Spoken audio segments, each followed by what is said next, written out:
In 1999, soon after we opened our doors at Advancement Project, there are moments where movements are inspired.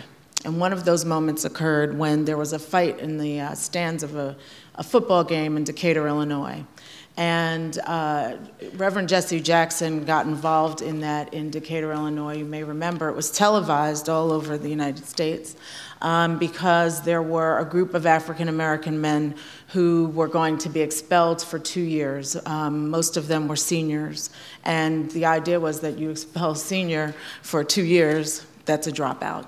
And so we started consulting with him on that issue and really started understanding what this thing called zero tolerance was and starting to understand how it was playing out with children of color in particular. And then there was a moment in 2005 which you have moments that inspire movements and moments that kick it up a notch. And in 2005, there was a 5-year-old girl named Jaisha Scott who was playing a jelly bean counting game in a classroom. And she threw a temper tantrum. She was taken to the office where she pulled papers down off of the principal's walls and pummeled, little 5-year-old pummeling the teacher. She sat down in the chair. And soon after that, she was pulled up out of that chair by police officers who pushed her down against the table, put her hands behind her back, handcuffed her. The baby was crying. They took her out to the police cruiser where she was made to wait in the back of the police cruiser for her mommy to come. And she was shackled at her ankles when she was in the car. Those are moments that kick it up a notch because that was one of our babies that it happened to. In addition to which, what's important about that particular incident was just as Rodney King was caught on videotape, this was caught on videotape. So for many of us, we knew that Jaisha was not an anomaly, that in fact it was just caught on videotape. So now we had to own up to what was happening to our babies. And this continues. She is not an anomaly. Recently, a kindergartner in Philly was expelled from school, kindergartner expelled from school because the teacher said that her legs were hurting and the child touched her thighs to say, I want you to feel better. And that child was expelled for inappropriate touching. Suspensions, expulsions, referrals to alternative schools, and arrests are what is happening to our children in schools. They're being funneled into the juvenile justice system directly from school. There are 3.1 million children suspended every year. Those suspensions typically happen for very minor conduct. We're not talking about safety. We're not talking about Columbine. What we're talking about is disruptive behavior. We're talking about talking back to teachers, disrespect of authority. Those are the things that catch our children. In New York City, long-term suspensions, those are 6 days to 1 year. Went up from 2000 to 2005, from 8,500 to 15,000 children being suspended from 6 days to a year. Not only that, but we have adopted all of the policies that are in the criminal justice system and put them on our children. 3 strikes and you're out happens in the schools. Broken windows theory that happened in New York, that's happening in the schools. Mandatory minimums, 10 days, you're 10 days out for a fight in school. We've adopted those for our children and put them into the schools. Our schools have become police zones.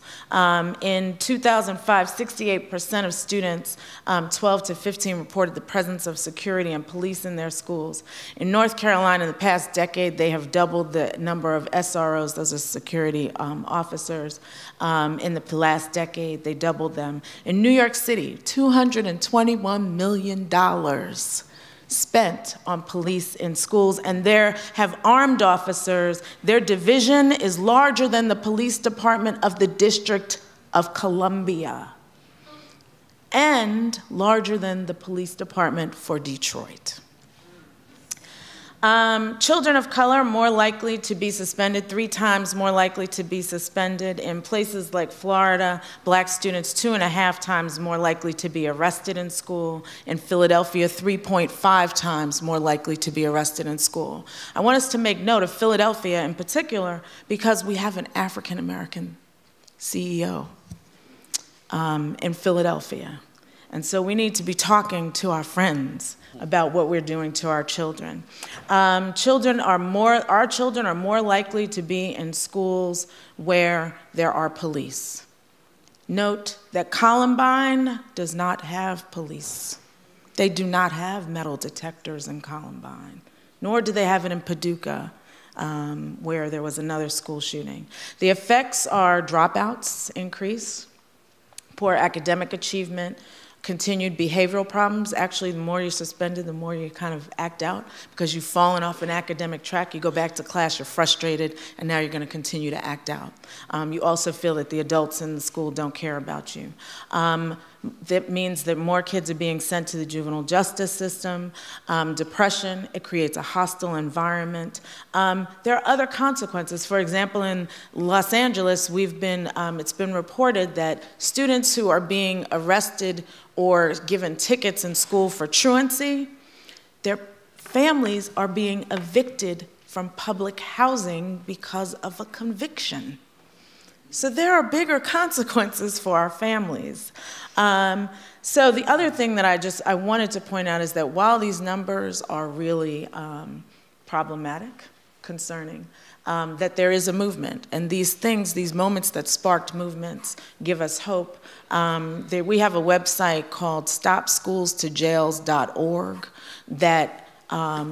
that actually puts out all of the movements that are going on, the grassroots organizers who are working. In August, we brought organizers, about 110 youth and adult organizers here to Haley Farm, where Advancement Project hosted them for 3 days to give them the tools to organize around these issues. We've seen change in places like Baltimore, where Advancement Project rewrote the disciplinary code and working with our colleagues at the Open Society Institute, instituted with the superintendent, a new discipline code. Suspensions are down by 64%. In Denver, where we wrote a new discipline code, arrests are down by 50%. In Florida, we were able to pass a new law that will reduce the number of students being arrested in school. So there's definitely change coming. Thank you.